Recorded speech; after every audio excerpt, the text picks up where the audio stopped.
আসসালামু আলাইকুম। এর আগের ভিডিওতে আমি আপনাদেরকে দেখাইছিলাম যে অল্প জায়গায় কিভাবে রঙিন মাছ চাষ করে আপনারা লাখ টাকা ইনকাম করতে পারবেন। তো আমি কিভাবে অল্প জায়গায় রঙিন মাছ চাষ করে লাভবান হচ্ছি এবং কিভাবে অল্প জায়গাতে রঙিন মাছ চাষ করছি সেটা আপনাদেরকে দেখাবো। তো তার আগে কয়েকটি কথা বলে রাখি আপনাদের যে আপনি যদি চান তাহলে রঙিন মাছ চাষ করার জন্য কিন্তু আপনার আহামরি জায়গা লাগবে তা কিন্তু না। খুব অল্প জায়গার ভিতরে আপনি কিন্তু রঙিন মাছ চাষ করে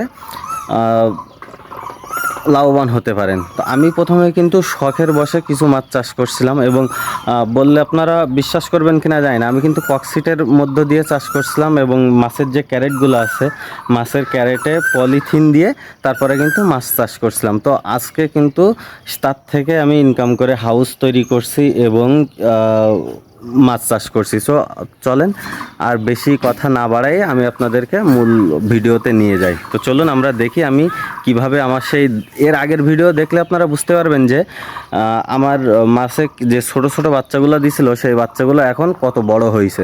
যদি ভিডিওটা ভালো লাগে একটা লাইক কমেন্ট এবং শেয়ার করবেন, আর অবশ্যই চ্যানেলটা সাবস্ক্রাইব করতে ভুলবেন না এমন ভিডিও পেতে চাইলে। তো চলুন আমরা দেখে আসি। তো এই দেখেন, এই হচ্ছে সেই আমার মাছের হাউস।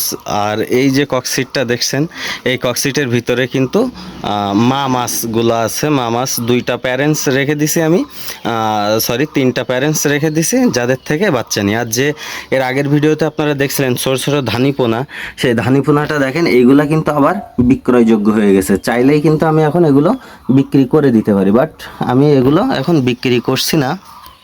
তার আরও একটা বিশেষ কারণ আছে যে এই মাছগুলো যদি আমি এখন বিক্রি করতে চাই তাহলে কিন্তু আমি খুব একটা ভালো দাম পাবো না। সো আমি একটু লেট করছি যে আরও একটু বড় হোক, আর একটু বড় হলে আমি এই মাছগুলো থেকে ভালো দাম পাবো। এবং আমি এই মাছের পাশাপাশি আরও একটি পদ্ধতি আবিষ্কার করতে চাচ্ছি, যে এটা হচ্ছে আমার সম্পূর্ণ নিজস্ব পদ্ধতি। এর ভিতরে আমি দেখেন কিছু কিছু চিংড়ি মাছ ছেড়ে দিছি। এই দেখেন, দেখতে পাচ্ছেন কিনা জানি না, এই হচ্ছে চিংড়ি মাছ। এবং আমি চাচ্ছি যে আরও আমাদের দেশি যে তারাবাইন আছে, তারাবান যদি কারো কাছ থাকে আমাকে বলবেন, আমি অবশ্যই কিনে নেব। দেখেন আমার মাছগুলো কিন্তু মাশাল্লাহ অনেক বড় হয়ে গেছে। হ্যাঁ, তো দেখি বৃষ্টির পানির জন্য আমি ওয়েট করছি। পানি কিন্তু এখানে অনেক কম। আমি এখানে আরও দেখেন আমার পানির দাগ আছে, এই দাগ পর্যন্ত পানিটা উঠাবো আর কি। তো বৃষ্টির জন্য ওয়েট করছি। এবং আমি পাশাপাশি আরও একটি কাজ করছি, দেখেন রজনীগন্ধা ফুলের গাছ এনে আমি কিন্তু আমার এই হাউসের সৌন্দর্য বাড়ানোর জন্য এখানে রোপণ করে দিছি। এবং সাইডে আমার বাসার সাইডে এখানে আপনার অ্যালোভেরা গাছ লাগাই দিছি কিছু। এখন চলেন যে আমরা প্যারেন্টস মাছগুলোকে দেখে আসি, যাদের থেকে অবশ্য মূলত আমি বাচ্চা পাই। এই দেখেন, আমি যে বলছিলাম ভিডিওর শুরুতে যে আমি ককসিটের ভিতরে চাষ করি, এই কিন্তু দেখেন যে প্যারেন্টস মাছগুলো আমি কিন্তু এখনও পর্যন্ত ককসিটের ভিতরে রাখছি। এবং ককসিটের ভিতরে বাতাস চলাচল করার জন্য দেখেন আমি এই যে এখানে কিছু কিছু ছিদ্র করে দিছি। এবং এখানে মূল সমস্যাটা কি, এরা তো মূলত গোরামি মাছ হচ্ছে আপনার, গোরামি মাছ মূলত বাবল তৈরি করে, সেই বাবলের ভিতরেই ডিম দেয়। তো বাবল যাতে নষ্ট না হয়, যে সে কারণে আমি এখানে হচ্ছে ককসিটের মুখটা দিয়ে ঢেকে দিছি। তো চল এবার দেখে আসি।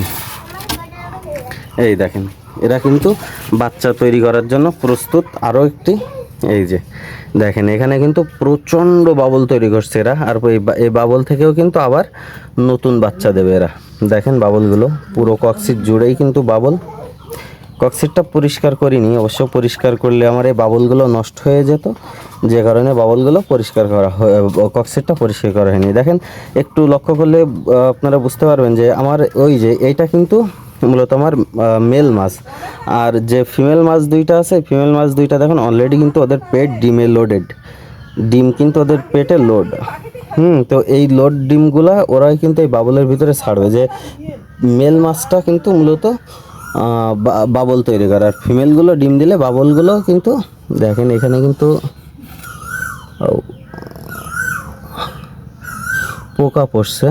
আমি পোকাটা উঠায় ফেলাই দিলাম। আর দেখেন আরও বিশেষ করে আপনাদের লক্ষ্য রাখতে হবে, এই দেখেন এই যে পোকাটা, এই পোকাটা কিন্তু ডিম নষ্ট করে ফেলে, ডিম খেয়ে ফেলে। এটা হলো পানির পোকা। যদিও এটা আমার ফাইটার ফিশের জন্য খুবই উপকারী।